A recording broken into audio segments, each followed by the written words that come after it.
Nanambara ny banky foiben'I Madagasikara fa namoaka andihan'ny vaovao amin'ny vola taratasy ray alina sy roa alina ariary. Mitovy endrika amin'ny teo aloha ireto vola ireto sainga no avaozana ny fiarovana amin'izy ireo mba isorohana ny osoka. Anisan'ny fanovana lehibe ny kofehy fiarovana vaovao izay miova loko rehefa atongilana. Hitondra ny isony gouverneur ankehitriny Aivandrianarivelo ireo vola vaovao ireo. Na izany aza dia mbola mitombona sy azo ampiasaina hatrany ny vola ray alina ariary sy roa alina ariary izay misy isony teo aloha hoy ny banky foiben'I Madagasikara. Impolo tapitrisa ariary ny anto-bola na caution ho alohan'ny lisitra iray izay ilatsaka amin'ny fifidianana loholona ho totsaina ny 1 Desambra araka nambara amin'ny ministry ny serasera sy ny kolotsaina sady mitondra teny ny gouvernemanta Mara vola miranty Dona nandritra ny resaka ny fanaovany tamin'ny mpanao gazety io maraina io. Nisy ny fitombony avy evatreny io anto-bola io raha oharina ny fifidianana farany tamin'ny taona 2024 izay 10 tapitrisa ariary. Nisy oktobra no hisokatra fametrahana ny antontan-taratasy filatsahan-kofidiana ary farana ny 13 oktobra ariva. Ao anatin'ny 10 andro mialohan'ny daty fifidianana no amoahan'ny CENI na novamera-maly tena misana fifidianana lisitra raikitra an'ireo kandidata izay nafeny fepetra. Bileta tokana moa no ampiasaina amin'ny fifidianana io. Natao Nohamafisina ny filaminana sy ny fahitsiana eo amin'ny dingana ara-pifidianana ireo fepetra noraisinareo araka nambaran'ny ministry ny serasera. Namoaka torolalana hoentina mampiofana amin'ny fanjifanana ny vaky-jery sy ny hita ny fikambanan'ireo vehivavy mpanao gazety eto Madagasikara niaraka tamin'ny fikambanana Action Média Francophone sy ny ilontsera.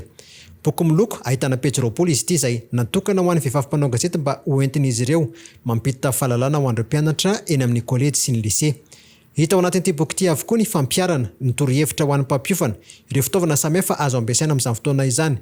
Olona manam-pahaizana eo amin'ny sehatry ny fanaovan-gazety sy ny sehatry ny fanabeazana no niarany salahy tamin'ny fanoratana ity torolalana ity.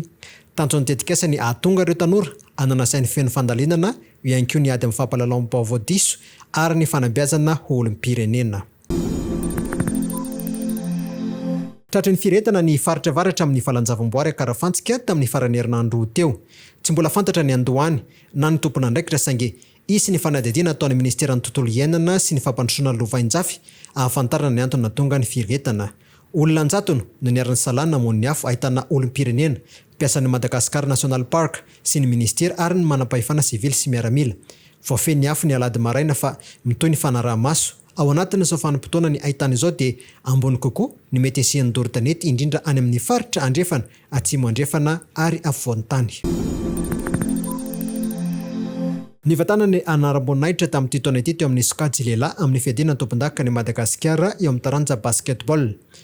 Voahosotra ho tompondakan'i Madagasikara ny COSPN rehefa nandresy ny GNPC teo amin'ny lalao famaranana izay natao omaly teny amin'ny lapan'ny kolotsaina sy ny fanatanjahantena Mahamasina tamin'ny isa 17 no 19.